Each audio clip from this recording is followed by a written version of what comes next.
Darren and his wife didn't want to go through the traditional 9-month pregnancy, so they came to Dr. X's clinic. The doctor introduced them to his latest invention, an AI surrogate mother that could easily solve their problem. The couple eagerly chose this service and couldn't wait for their new life to arrive.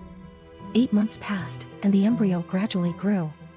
The doctor told them they only needed to wait 1 more day before they could officially become parents.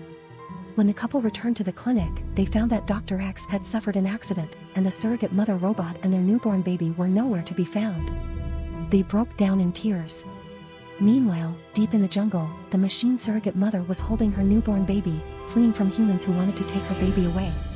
Will AI development eventually make robots develop emotions like humans? Although there is no definitive answer to this question yet, we can be certain that with the continuous advancement of technology, robots' intelligence will become increasingly similar to that of humans, and the boundary between humans and machines will become increasingly blurred. One day, while exploring alone, Alan injured his foot and cried out for help in despair. Suddenly, he was lifted up by a pair of strong arms belonging to a female giant who carried him deep into the forest. The giantess kindly tended to Alan's injury, provided him with food, and kept him warm at night. After Alan's foot had healed, they spent wonderful moments together in the forest. However, Alan decided to return to the city, and the pregnant giantess tearfully bid him farewell. Back in the city, Alan published his story, becoming a best-selling author and achieving fame and fortune. But he had forgotten about the giantess.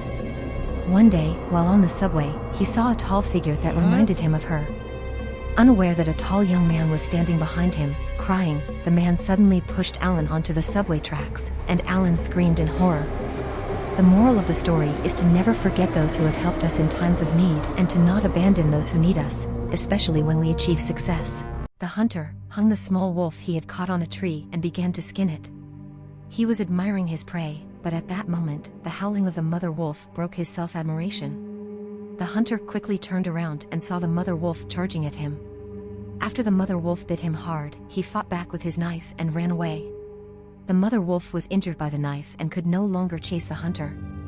The hunter ran to the side of the road and flagged down a pickup, and told the driver about his encounter. He accidentally saw a group photo in the car, which showed the driver, the mother wolf, and the small wolf. The driver suddenly went crazy after hearing the story, transforming into a werewolf and killed the hunter. It turned out that the driver was the father of the small wolf, and he and the mother wolf could not save their offspring from the hunter. This story tells us that hunting animals for their skin is a cruel and heartless act. We should cherish life, protect the rights of animals, and oppose any form of abuse and cruelty. Jane received a task from the hospital to visit a mother and son who had not been seen for a long time. When she pushed open the door, she found no one inside. She walked around the hall and saw a shadow quickly flash by. So, she followed it all the way to the bedroom on the 2nd floor. She opens the door gently, and she found the little boy sleeping soundly. However, when she approached the child, his face suddenly became hideous, causing Jane to fall back in fear. She felt a pair of feet touch her back, and when she turned around, she saw a terrifying woman staring at her with eyes the size of ping-pong balls. Jane was so scared that she almost passed out. When she slowly came back to her senses, she found the skeletons of a mother and son lying on the bed, who had passed long ago.